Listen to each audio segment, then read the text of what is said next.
હાલ Ahmedabad crime branch દ્વારા એક આજીવન કેદના આરોપીની પેરોલ જમ્પ જે કરેલું હતું એણે ઘણા વર્ષોથી 12 વર્ષથી એ પેરોલ જમ્પ કરીને ફરાર હતો. એની આજે ધરપકડ કરવામાં આવેલી છે. આ આરોપીનું નામ છે સતીશ ઉર્ફે ભીખુ રૂપારેલિયા, જે અમદાવાદ શહેરમાં એટલે દરિયાપુર પોલીસ સ્ટેશન અને શાહીબાગ પોલીસ સ્ટેશનના ગુનામાં એને એક હત્યાના ગુનામાં અને ફેક કરન્સીના ગુનામાં એને સજા પડેલી હતી અને જે હત્યાનો ગુનો છે એમાં આજીવન કેદની સજા થયેલી હતી. એ કેસમાં એ આજીવન કેદની સજા કાપી રહેલો હતો. એ જ સમયે 2004માં એ પેરોલ ઉપર બહાર આવી અને પછી 4 વર્ષ સુધી ફરાર રહેલો. એ સમય દરમિયાન 2008માં ફેક ઇન્ડિયન કરન્સી નોટ સાથે દરિયાપુર પોલીસ સ્ટેશનમાં પકડાયેલો અને ત્યાં એ કેસમાં એને બીજી સજા થયેલી. આમ આજીવન કેદ અને FICRના કેસમાં થયેલી સજામાં એ 2014માં ફરીથી પેરોલ ઉપર બહાર આવેલો અને એ અરસામાં એ અત્યાર સુધી પેરોલ જમ્પ કરીને ફરાર જ રહેલો છે. એ આરોપીને બહુ જ ઘણી બધી માહિતી એકત્ર કર્યા બાદ, કારણ કે દર વખતે જે સાબરમતી જેલથી માહિતી આવે છે પેરોલ જમ્પ આરોપીની, ત્યાં ઘણા લાંબા સમયથી આરોપીની બીજી કોઈ પણ માહિતી મળતી નહોતી.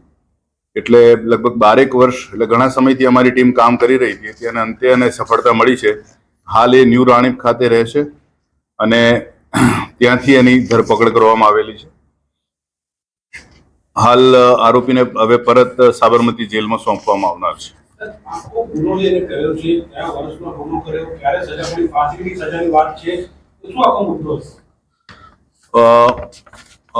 1994માં શાહીબાગ જે પોલીસ સ્ટેશન છે વિસ્તારમાં એક નીલમ હોટલ આવેલી છે. ત્યાં આ સતીશ રૂપારેલિયા અને રાજન પંચાલ નામના 2 વ્યક્તિઓ એ વખતે નીલમ હોટલમાં રોકાયેલા હતા અને એક અરવિંદભાઈ જે કાપડના વેપારી હતા એમને એવું સમજાવેલું કે તમને બહુ સસ્તામાં ચાઇનાનું સિલ્ક જે છે કાપડ એ મળશે અને તમે કેટલાક રૂપિયા લઈ અને અમારી સાથે આવો. એટલે આ બંને જણા એમના જ પોતાના જ એક મિત્ર પાસેથી લીધેલા સ્કૂટર ઉપર 3 જણા આ નીલમ હોટલ ઉપર આવે છે. ત્યાં રૂમ નંબર 288માં એ લોકો રોકાય છે અને ત્યાં રૂમ બંધ કર્યા પછી આ જે મૃતક અરવિંદભાઈ જે છે એને મારી એને પહેરેલા સોનાના ઘરેણા, હાથની વીંટી અને વેપાર માટે લાવેલા રૂપિયા લૂંટી અને ત્યાં એની હત્યા કરેલી. આ હત્યા થઈ એ વખતે એ લોકોએ એને લગભગ 30 થી 35 છરીના ઘા મારેલા હતા અને મૃતકની ઓળખ ન થાય એટલા માટે એનું માથું ધડથી અલગ કરી અને માથું અડાલજ પોલીસ સ્ટેશન વિસ્તારમાં એમણે ફેંકી દીધેલું. ત્યારબાદ આ ગુનો જે હોટલના માલિકને મેનેજરને ખબર પડતા આખા બનાવ સંબંધે ફરિયાદ દાખલ થયેલી અને 1994માં જ એટલે એ જ વર્ષે આરોપીની ધરપકડ કરેલી. આ જે બનાવ સંબંધિત 2000માં કેસ ચાલી જતા સેશન્સ કોર્ટ દ્વારા એને ફાંસીની સજા ફરવામાં આવેલી અને આ સજાની અપીલમાં એ હાઈકોર્ટમાં જતા નામદાર હાઈકોર્ટ દ્વારા ફાંસીની સજાને કન્વર્ટ કરી અને આજીવન કેદની સજા કરવામાં આવેલી. આ સજા કાપતો હતો એ જ વખતે 2004માં ફરીથી પેરોલ પર બહાર આવ્યો અને પછી પરત એ સાબરમતી જેલ ગયેલો નહોતો અને આ અરસામાં એણે દરિયાપુર પોલીસ સ્ટેશનમાં એના બીજા અન્ય સાગરીતો સાથે ફેક ઇન્ડિયન કરન્સી નોટ, બનાવટી ભારતીય ચલણની નોટો સાથે એની પાસેથી જે તે વખતે 20,000 જેટલી ચલણી 1,000 ને આ ચલણની નોટો પકડાયેલી હતી અને એમાં એને 5 વર્ષની સજા થયેલી હતી.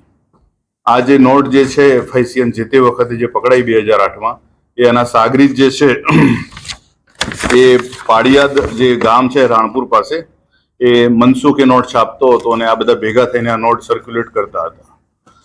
આ જે 2008માં જે પકડાયો અને એમાં સજા પડી એ પછી એ ફરીથી પેરોલ જમ્પ ઉપર 2014માં બહાર આવ્યો.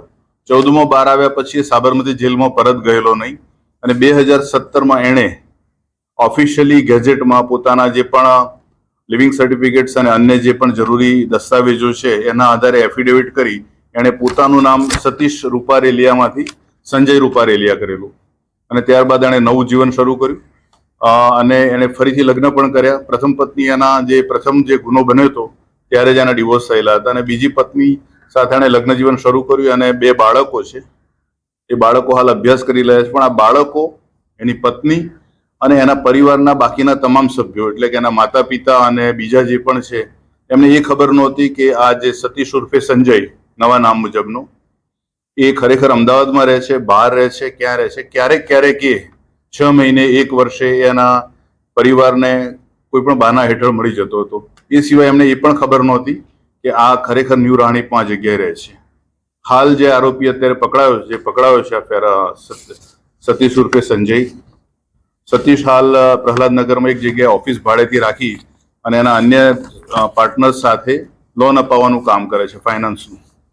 હાલ હવે એને સાબરમતી સેન્ટ્રલ જેલમાં પાછું સોંપવામાં આવશે.